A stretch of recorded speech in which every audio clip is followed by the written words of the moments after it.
À l'occasion du Printemps des Landes, l'atelier du crayon de Seignos avait organisé 2 visites les 26 et 27 avril. Adultes et enfants avaient alors été nombreux à pousser les portes de l'atelier afin d'en apprendre plus sur la fabrication d'un crayon.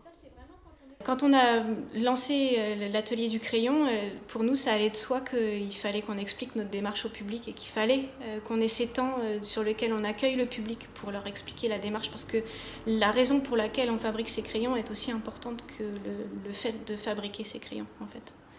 Mais avant de connaître les secrets de fabrication, le public a dû deviner quels matériaux ou substances étaient utilisés en touchant et même en goûtant les différents produits. Nous, quand on travaille à l'atelier, on est sur du sensoriel, à savoir quand on coupe une boîte d'osier, on sent l'odeur du bois coupé. L'osier, c'est une odeur particulière, donc c'est intéressant aux gens de leur faire comprendre, d'abord de leur faire toucher toutes ces matières et de leur faire sentir.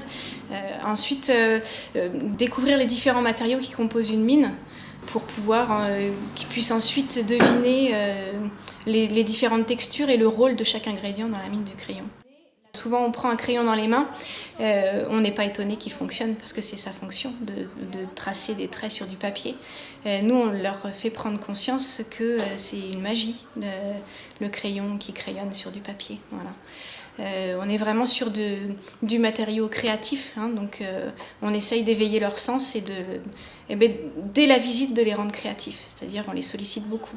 On n'est pas ici pour faire la sieste, hein. On est ici pour faire fonctionner son cerveau un petit peu.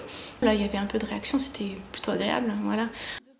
La visite a également permis d'expliquer les différences entre les crayons en bois de l'atelier et les crayons industriels, car si le but premier est d'expliquer la procédure de fabrication, l'atelier compte aussi rappeler ses valeurs. On essaye de faire passer un message sur un changement de mode de consommation. Voilà. C'est l'aspect poétique et politique de l'activité.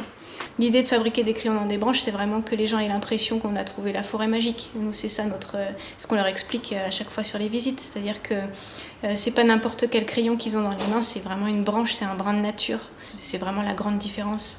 Enfin, une des grandes différences avec les crayons industriels.